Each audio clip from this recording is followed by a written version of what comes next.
This year's collection is broken down into 4 major parts, starting with Dear Diary. And we also have the Savage Not Sorry collection, which I'm wearing right now. We have the male introduction to our brand, which I'm so excited about. We're collaborating with Christian Combs. So for the first time, we're gonna have boxer briefs, boxer shorts, and I mean, I'm not gonna say it's for men because I wear it too, but I like to be flexible. Well, last year at our last Savage show, it was really exciting for our customers and the Amazon Prime Video audience to see a male representation in a brand that hadn't really explored that before. And Christian did such a good job with his little 6-pack or whatever he did and flexed when he did that. And it has Savage on the top of these. Everybody was asking me about these. What are those? I want them. I want them. I want them. And I felt like, why not give it to them? And Christian, he does such a great job at representing Savage X as an ambassador. It just felt right to have him be our first true collaborator in a space that we hadn't explored before. We've collaborated before, but not in a new franchise. The show has evolved so much since the first one in 2018. We started off our show in like an old armory, and it was really hot and sweaty.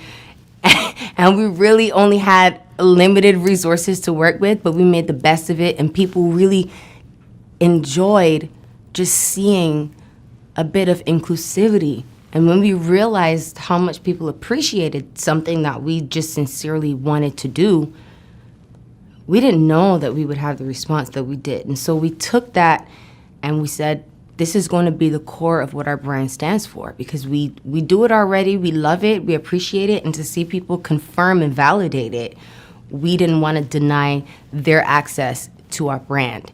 And from now on, we're just going to keep expanding on the level of inclusivity, and every show has expanded on that ever since. And this time it's going to be nothing different. We're going to have an amazing show. We're going to have completely extreme levels of inclusivity, and we're going to have people feeling excited about just seeing something fun in the midst of a really dark, wild time. I'm happy to be a part of that. Give people a little bit of hope, excitement, and something fun to look at. It's really important for me to expand, to build, to evolve, to do things bigger, better, try new aspects of creativity. Very important for me. I get bored really quickly, so if I've done it, I'm already bored of it while I'm doing it. That's something, I don't know if it's a good thing or a bad thing, but I'm always like, what's next? What's next? I want something better. I want something different.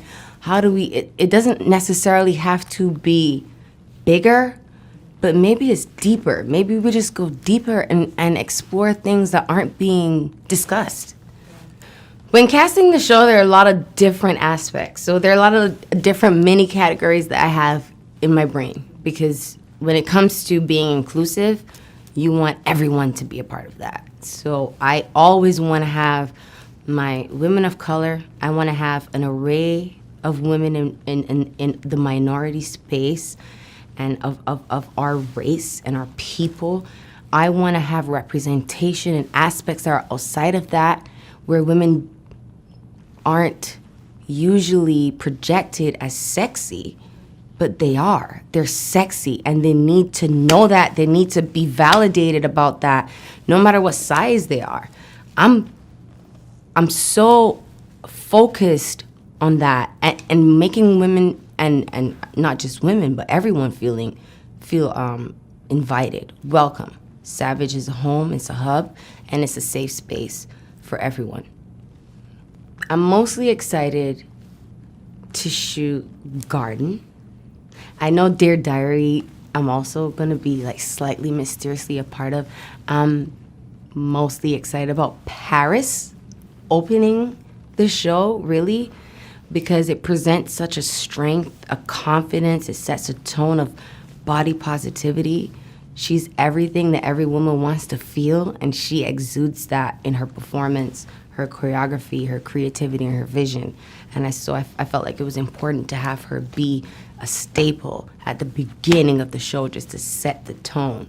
And then in Garden, I got to come out and play in a flower and what they call it, power walk. That's what they called it. But I'm gonna do my best to live up to that. Approaching the show, knowing that there wasn't going to be a live audience, was definitely something that would present its challenges. I'm always up for a challenge, so to know that Amazon Prime was up for the challenge with us, it felt great. It gave us the hope that we can create anything that we put our will to, and responsibly so. So having so many people be a part of a production like this, of this magnitude, is definitely a lot of moving parts, a lot of moving people, a lot of people to make sure that their health is in order, because that's our priority. Everybody has to be healthy. You can't even make it to the rehearsal if you're not negative.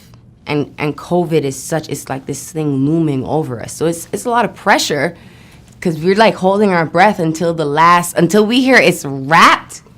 We're holding our breath, hoping that no one gets sick, and that's something that's in our mind, but it's also something that we're on top of. We're not playing around with that. The other side of that is the behind the scenes, where the things that people don't get to see, how the collection is created, how these fittings get approved, how the casting gets approved. All of these things a lot of them have been done virtually for the most part. But the collection, we've been working on this collection since our last show. While we were working on the production of our last Savage X show, like we were actually creating this collection from scratch.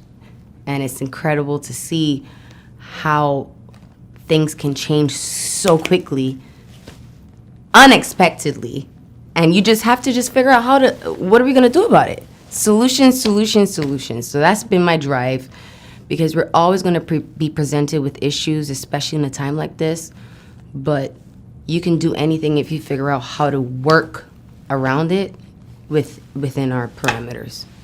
Damn, I mean, in quarantine, you don't really got a lot of juice to work with. I mean, you could get up and put on a full face of makeup and shit, but it's like, who's gonna see it? So the thing that makes me feel great is when I feel healthy, when I feel like my skin is glowing, my hair is thick, and I'm excited to do little things in life. Like, I appreciate every little thing. That makes me happy, but happiness kind of is the open door to everything. Like, you could do anything. You could be creative, you could be savage, you could be antisocial. You could just be whatever you want, as long as you're comfortable and you're happy being exactly in that space. I've grown to appreciate the little things, and I've grown to love being still, which is something I haven't been used to since I was 16 years old. What I want them to know about the show is that we're not going to dumb anything down. Within our restrictions, we're going to be forced to get creative and be clever about production and work our way around the norm that we've usually had. That we're just going to create a new normal, but we're going to make it incredible. So I can't wait for people to see how much we put into this show to make it as visually enticing as possible while they're at home stuck in the midst of the wildest times of our lives. I'm excited about that. But when it comes to the collection, we stepped it up. We keep stepping it up. Every single time I sit there with my team, I'm amazed at the fabric, the skill set, the techniques, and also the design. We're taking things to new levels, and I apply a lot of the things that I've experienced in lingerie in the past, just whether it's comfortability, flattering, parts of your body, how to flatter different things, the problem areas, things that people don't think about when they're designing for like a fantasy body.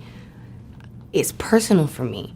And so I get excited. I love it. I love creating, but I can't wait to show people what we've created in the last year. Because it's been over a year now.